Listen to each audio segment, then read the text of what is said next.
anxiety focus, I'll give reflection as an education student. But before that, first, what's the effect of anxiety to a student? Anxiety can be triggered by stressful situations like exams or public speaking, but it can also be a more persistent feeling that affects the person's daily life. So here are the 5 questions I picked to answer based on the study. So here the first question. What are the primary sources of language anxiety among Philippine undergraduate teacher education learners according to the study? So, according to the study, the primary sources of language anxiety among Philippine undergraduate teacher education learners are speaking activity. This was identified as the most significant source of anxiety. Learners reported feeling self-conscious and worried about making mistakes when speaking English in front of others. They were particularly anxious about activities like presentation and speech delivery, which requires spontaneous speaking, and also in reporting in front of other people, and so anxious about the grammar. Learning English feel like a constant uphill battle. Example, you're in a class and the teacher asks you to read aloud. Your heart starts to race and your palms get sweaty, like getting nervous. You're worried about making mistakes and everyone noticing it. You feel like everyone is watching you and you're afraid they'll think you're not good at English.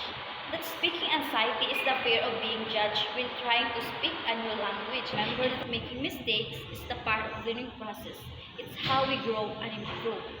So the study has helped me understand as an education student the challenges many Filipino students face when learning English. It's made us speaking in English affect the anxiety levels of the learners.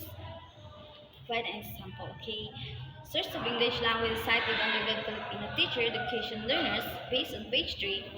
The study shows that Filipino education learners experience high level of anxiety when it comes to speaking English because they are terrified of making mistakes in front of others, especially in class.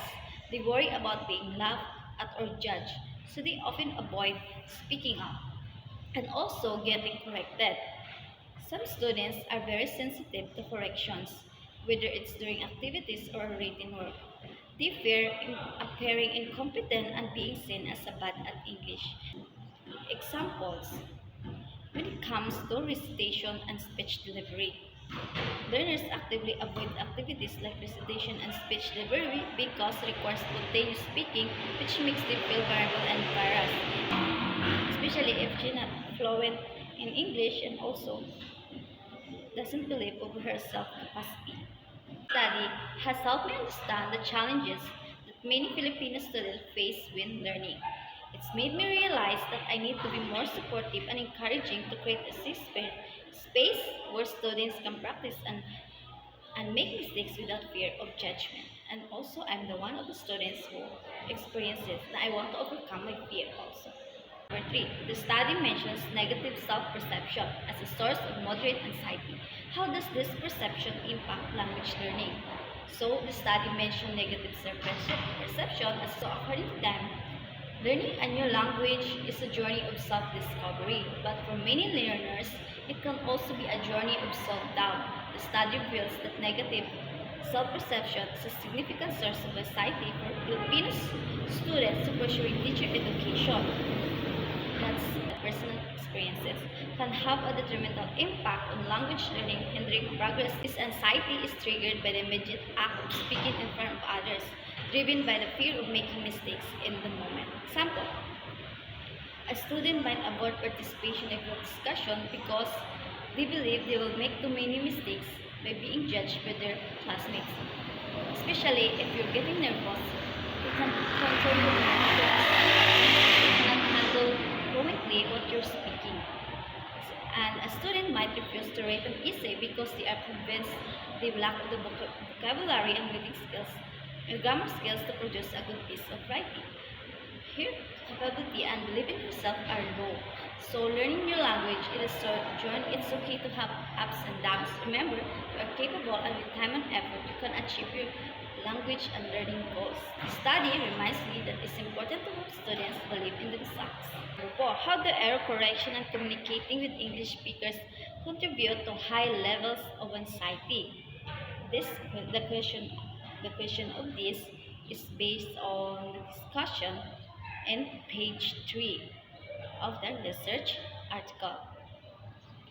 Especially the error discussion of error correction starts around the middle of the page, highlighting how learners are afraid of being criticized and corrected in front of the class.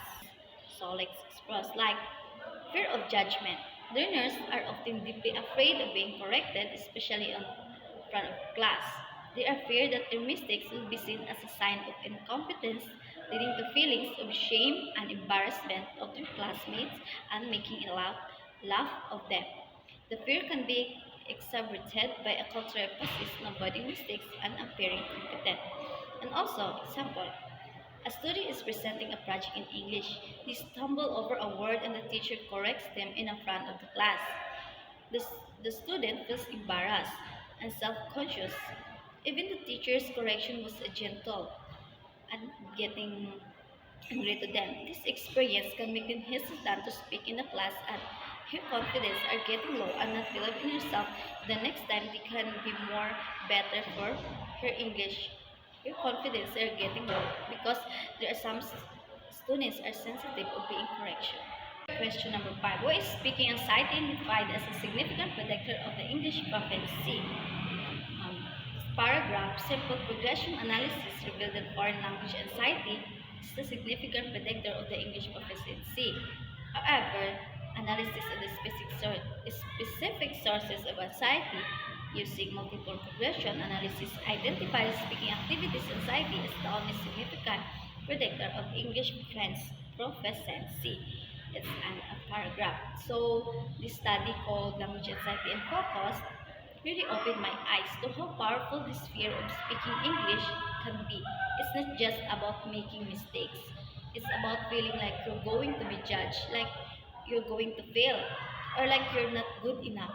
Because a student trying to have a conversation in English, their anxiety is making hard to listen carefully to what the person is saying because they might miss important details or struggle to understand the meaning. This anxiety can make it feel like they're constantly playing catch up, making it difficult to participate in the conversation and they never catch up the whole information and to getting good communication in that person. Because it can be staying silent because being afraid of speaking they can be more speaking anxiety can make students afraid to participate in class like joining discussion or giving a presentation, especially their pressure in self. That can be hard for them. After that, as an education student, the study on language anxiety really hit home for me. It made me think back on my own experiences learning English and how much I struggled with the fear of speaking out. It was not just about making mistake, it was just about feeling like I was going to be judged or embarrassed by others or my fellow students. This study really highlights how important it is to help students overcome their fear of speaking. We need to create supportive learning environments, encourage a can-do attitude, and give them safe spaces to practice. By doing this, it can help them find their voice and achieve their language goals to help themselves improve and this and enhance their skills in teaching in English and also in grammar in English, enhance their abilities and capacity in English to help improve themselves and believe themselves